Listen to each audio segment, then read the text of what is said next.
उत्तर प्रदेश के संभल में स्थिति फिलहाल प्रशासन के नियंत्रण में है। एक अजीब सी शांति है जिसमें तनाव की बू आती है। बीते रविवार को इलाके में ऐसी हिंसा हुई जिसकी आग में पूरा इलाका धधक उठा।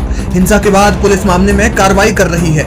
रविवार को सुबह तड़के विशेषज्ञों की टीम सर्वे करने पहुंची, लेकिन भीड़ ने प्रदर्शन किया और फिर पत्थरबाजी शुरू हो गई। इस पूरे घटनाक्रम में कोर्ट की कार्रवाई सुर्खियों में है। साथ ही उन जज की भी चर्चा हो रही है जिन्होंने मस्जिद में सर्वे करवाने का आदेश दिया। जज का नाम आदित्य सिंह है जो चर्चा का विषय बने हुए हैं। इसलिए हम जानेंगे कि कौन है सिविल जज सीनियर डिवीजन आदित्य सिंह। संभल के चंदौसी की कोर्ट में तैनात आदित्य सिंह मूल रूप से उत्तर प्रदेश के ही मुजफ्फरनगर के निवासी हैं। कुछ 6 साल पहले उनका चयन जुडिशियल सर्विसेज के लिए हुआ था। उनकी पहली कार्यस्थली न्यायिक मजिस्ट्रेट सहारनपुर थी, जहां उन्होंने ज्वाइन किया बतौर सिविल जज जूनियर डिवीजन। इसके बाद अप्रैल 2019 में वे न्यायिक मजिस्ट्रेट बने।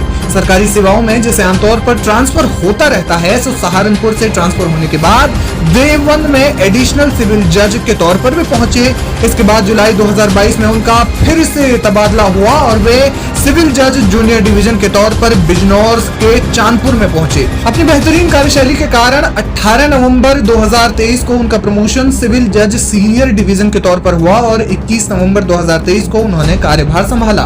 तब से वे चंदौसी में ही तैनात है। इस तरह ये उनका अब तक का करियर रहा है। आपको बता दें कि जामा मस्जिद मामले में दायर याचिका में दावा किया गया है कि संभल के एकदम बीचों बीच में सदियों पुराना श्री हरिहर मंदिर है जो भगवान कल्कि को समर्पित है। याचिका में यह भी दावा किया गया है कि जामा मस्जिद कमेटी द्वारा इसका गैर कानूनी तरीके से इस्तेमाल किया जा रहा है। इसके अलावा याचिका में यह भी कहा गया है कि संभल शहर का जिक्र कई हिंदू शास्त्रों में मिलता है और ये एक पवित्र स्थल है, और क्योंकि हिंदू शास्त्रों में इनका जिक्र मिलता है इसलिए भविष्य में भगवान विष्णु के कल्कि अवतार का आगमन यही होगा। याचिका में दावा किया गया है कि मध्य इतिहास में मस्जिद बनाने के लिए इस मंदिर को ध्वस्त किया गया था। इसके बाद कोर्ट ने मस्जिद में सर्वे का आदेश दिया। इस मामले ने राजनीतिक रूप भी ले लिया है। समाजवादी पार्टी के अध्यक्ष अखिलेश यादव ने संभल जाने की बात कही। वहीं इसके अलावा उन्होंने सर्वे पर भी सवाल उठाते हुए कहा कि दूसरी बार सर्वे क्यों हुआ। उस समय उत्सव मनाना, जब संभल में जिस तरह का काम सरकार ने किया है, जाने चली गई हैं, गम के साए में कैसे उत्सव मनाया जा सकता है जहां जाने चली गई और न्याय नहीं मिल रहा है। तमाम हजारों लोगों को झूठे मुकदमे में फंसाया जा रहा है। वहां के सांसद, वहां के विधायक और उनके पुत्र पर झूठे मुकदमे लगाए रहे हैं। पूरी गलती है तो वो सरकार की है। सर्वे जब एक बार हो चुका था, फिर दोबारा सर्वे क्यों करना? और अगर दोबारा सर्वे भी करना था तो आपस में बैठ करके बातचीत की जा सकती थी। बातचीत कर करके जो बातें रह गई थी उनका दोबारा सर्वे कराया जा सकता था। सर्वे के खिलाफ नहीं थे, लेकिन जिस तरह का सर्वे करते समय जो टीम के पीछे नारे लगा रहे थे, क्या उनके खिलाफ कोई कार्रवाई हुई? क्या सर्वे के साथ और सर्वे टीम के साथ बीजेपी के कार्यकर्ता थे जो भड़का रहे थे? क्या उनके पास ऊपर कार्रवाई हुई? क्या उनको गिरफ्तार किया गया? क्या उनको जेल भेज दिया?